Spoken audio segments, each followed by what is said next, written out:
Jonathan Swift. Les voyages de Gulliver. Voyage à Lilliput. Interprété par Pierre-Alain de Garrigues.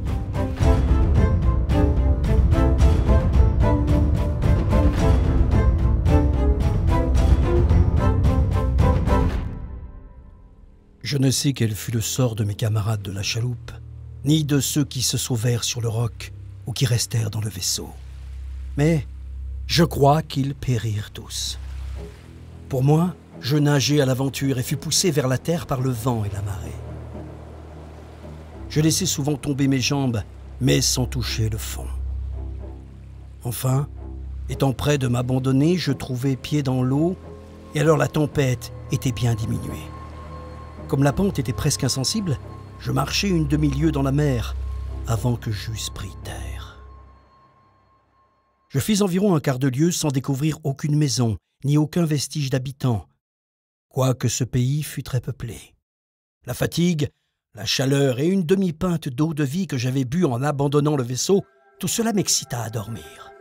Je me couchai sur l'herbe, qui était très fine, où je fus bientôt enseveli dans un profond sommeil qui dura 9 heures. Au bout de ce temps-là, m'étant éveillé, j'essayai de me lever. Mais ce fut en vain. Je m'étais couché sur le dos. Je trouvai mes bras et mes jambes attachés à la terre de l'un et de l'autre côté, et mes cheveux attachés de la même manière. Je trouvai même plusieurs ligatures très minces qui entouraient mon corps, depuis mes aisselles jusqu'à mes cuisses. Je ne pouvais que regarder en haut. Le soleil commençait à être fort chaud et sa grande clarté blessait mes yeux. J'entendis un bruit confus autour de moi, mais dans la posture où j'étais, je ne pouvais rien voir que le soleil. Bientôt, je sentis remuer quelque chose sur ma jambe gauche, et cette chose avançant doucement sur ma poitrine, montait presque jusqu'à mon menton. Oh, quel fut mon étonnement lorsque j'aperçus une petite figure de créature humaine haute tout au plus de 3 pouces, un arc et une flèche à la main, avec un carquois sur le dos. J'en vis en même temps au moins 40 autres de la même espèce. Je me mis soudain à jeter des cris si horribles que tous ces petits animaux se retirèrent transis de peur, et il y en eut même quelques-uns, comme je l'ai appris ensuite, qui furent dangereusement blessés par les chutes précipitées qu'ils firent en sautant de dessus mon corps à terre. Néanmoins, ils revinrent bientôt, et l'un d'eux, qui eut la hardiesse de s'avancer si près qu'il fut en état de voir entièrement mon visage, levant les mains et les yeux par une espèce d'admiration, s'écria d'une voix aigre mais distincte « Ekina dégueu !» Les autres répétèrent plusieurs fois les mêmes mots. « Ekina dégueu ! Ekina dégueu ! Ekina dégueu ! Ekina dégueu !» Mais alors, je n'en compris pas le sens.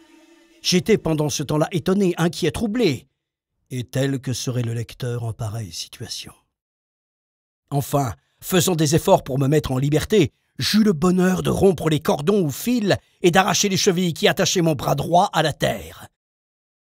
Car, en le haussant un peu, j'avais découvert ce qui me tenait attaché et captif. En même temps, par une secousse violente qui me causa une douleur extrême, je lâchai un peu les cordons qui attachaient mes cheveux du côté droit, cordons plus fins que mes cheveux mêmes, en sorte que je me trouvai en état de procurer à ma tête un petit mouvement libre. Alors, ces insectes humains se mirent en fuite et poussèrent des cris très aigus. Ce bruit cessant, j'entendis un d'eux s'écrier « Tolgo Phonak !» Et aussitôt, je me sentis percé à la main de plus de 100 flèches qui me piquaient comme autant d'aiguilles. Ils firent ensuite une autre décharge en l'air, comme nous tirons des bombes en Europe, dont plusieurs, je crois, tombaient paraboliquement sur mon corps, quoique je ne les aperçusse pas, et d'autres sur mon visage, que je tâchai de découvrir avec ma main droite. Quand cette grêle de flèches fut passée, je m'efforçai encore de me détacher, mais on fit alors une autre décharge plus grande que la première. Et quelques-uns tâchaient de me percer de leurs lances, mais par bonheur, je portais une veste impénétrable de peau de buffle. Je crus donc que le meilleur parti était de me tenir en repos et de rester comme j'étais jusqu'à la nuit. Qu'alors, dégageant mon bras gauche, je pourrais me mettre tout à fait en liberté, et à l'égard des habitants, c'était avec raison que je me croyais d'une force égale aux plus puissantes armées qu'ils pourraient mettre sur pied pour m'attaquer, s'ils étaient tous de la même taille que ceux que j'avais vus jusque-là. Mais la fortune me réservait un autre sort.